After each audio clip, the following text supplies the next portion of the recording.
this is Asia with Denson Construction Services. Here to report some more Detroit news you can use. So we're going to keep this ball rolling.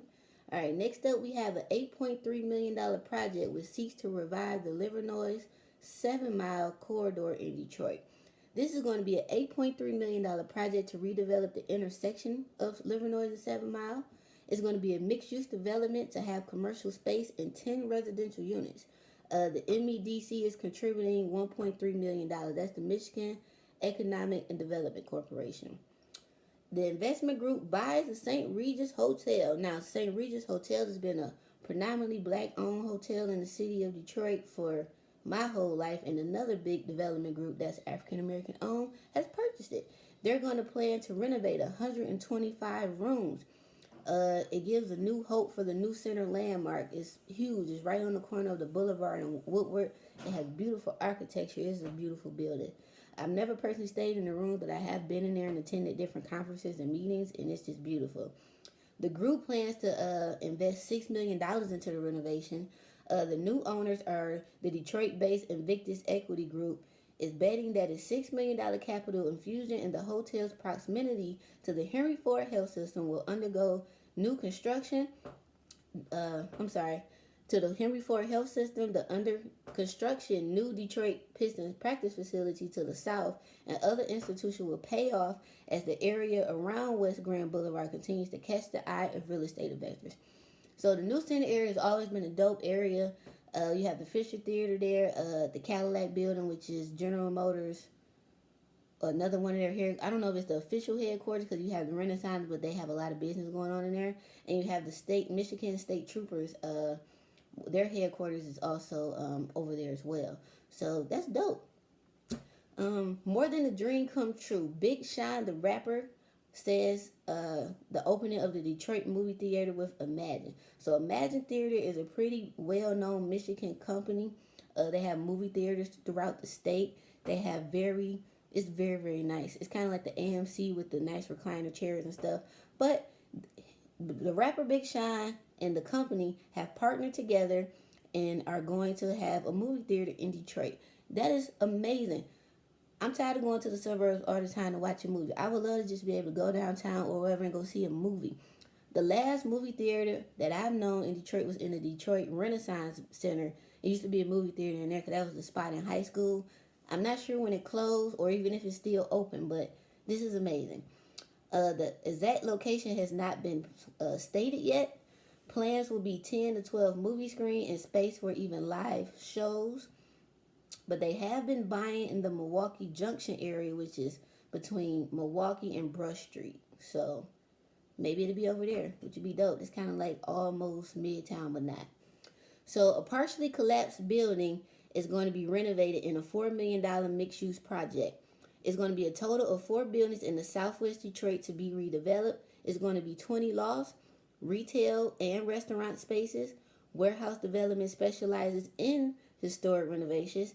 The preliminary work and plans to redevelop 4 buildings will be at 3365 and 3363 Michigan Avenue, west of Corktown. Ford Motor Company is looking to buy the Detroit train station. This is fucking amazing.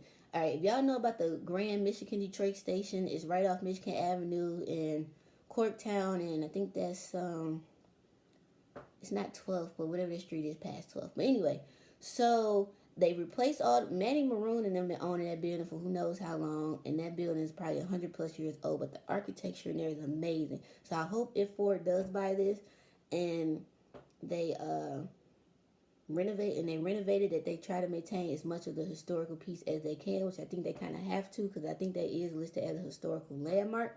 But anyway, Elsa Ford II told the business publication that the board has been briefed on the automaker's efforts to buy the station, which closed in 1988. I was 5 years old when it closed. Purchase of the station would greatly bolster Ford's recent move to buy and fix up the factory, an old pantyhose factory in the area, for 220 members of its self-driving and electrical vehicle team known as Team Edison. Locating in Corktown, 7 miles down Michigan Avenue from the company's Dearborn headquarters, also is seen as helping the community recruit young talent interested in urban environment. So mind you all, I'm going back before I go forward. So if they purchase this is going to do so much. That means property. All right, Corktown property values are already high. Corktown is like is the Irish community. So if they purchase this, the prices are probably going to double, if not triple, over there. Stuff that's been sitting on the market is going to sell like that. So kudos to Ford for bringing that back. I want to see that when it happens. All right, so since that happened, another article came out saying that since the Ford Motor Company is pursuing that deal to redevelop the Michigan Central Station, that real estate owners and developers have been contacting each other, and it has been widespread. They're saying that the property values for residential and commercial values would rise. I just said that. For 6 months, 3 vacant houses and an empty plot of land sat on the market in Corktown waiting for somebody to buy it. And once this was announced, there had been a few suitors that was already interested, but none pulled the trigger. So when the next article came out about Ford in talks with Manny Maroon and his family to purchase this, brokers started receiving cash offers at over and above the asking price in one day after this announcement. See, look at that. All right, Detroit to pay $7 million for 90% of the state fairgrounds. Now, if you look at any of my old videos from about 2 years ago, I was talking about the state fairgrounds, how Magic Johnson and them were trying to do all this. That is another area that is up and coming that is going to boom in real estate. You can't build all this beautiful shopping center shit and don't have anywhere for anybody to live that want to live close to it. I keep telling people that. But that's going to be in another video when I talk about that, because I am planning a Detroit real estate tour. But anyway, back to the article. Excuse me. The city is paying $7 million for 142 acres. Magic Plus is paying about $472,000 for 16 acres. Detroit expects to issue the RFP for all of the site by the fall of 2018. The city council needs to approve this purchase before it can be official. The group had planned a massive redevelopment of the site with millions of square feet of new space, including new residential, retail, office, and entertainment uses. But in the 4.5 years since a purchase agreement was signed with the land bank, little has happened to the site. So keep paying attention. All right. Detroit puts up nearly 1 acre of Brush Park land for an 80-plus unit housing development. Brush Park sits between Woodward and Mac and Brush, or you could say Mac to 75, and then you would come south to the Fisher Freeway and Woodward. So all of that is considered Brush Park. The city of Detroit is seeking a developer to turn nearly 1 acre of Brush Park land into a mixed income housing in the evolving greater downtown neighborhood. $1.2 million. It is just northwest of Dan Gilbert's under construction city modern development with more than 400 for sale and 4 rent residential units in the neighborhood and 6 in the heart of an area rapidly developing with new housing. Bids were due back on May 14th of 2018. The city wants at least 80 units on the site, with at least 20% of them affordable for those making 80% or less of the area median income. Other projects include at least another 700 plus residential units on the site of the former Brewster Douglas housing projects, 300 units near Brewster Wheeler Recreation Center, and 100 or more units on a U-shaped property bounded by Brush Street, Watson, Bobian, and Wilkins.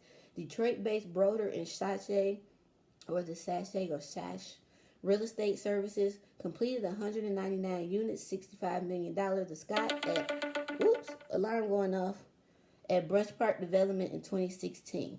So, if you know about Detroit, the old Brewster projects, a lot of celebrities grew up and lived there back in the day. They tore it down and it's just been sitting a big plot of land for the longest. This is the perfect location because when you're coming into downtown Detroit, you look to the right, all you see is a bunch of land. Because it's right at 75 and Mack Avenue. Well, really Watson, but the exit is Mack Avenue. That makes sense. But I hope this happens because it'll be beautiful over there. And it's already been a nice neighborhood, and now it's going to be nice times 1,000. So that concludes my Detroit news you can use. Make sure you subscribe. Hit the subscribe button below, please, and thank you. Follow me at Denson Construct Serve in the Detroit Property Shop on Instagram. Thanks for tuning in and have a great day. Deuces.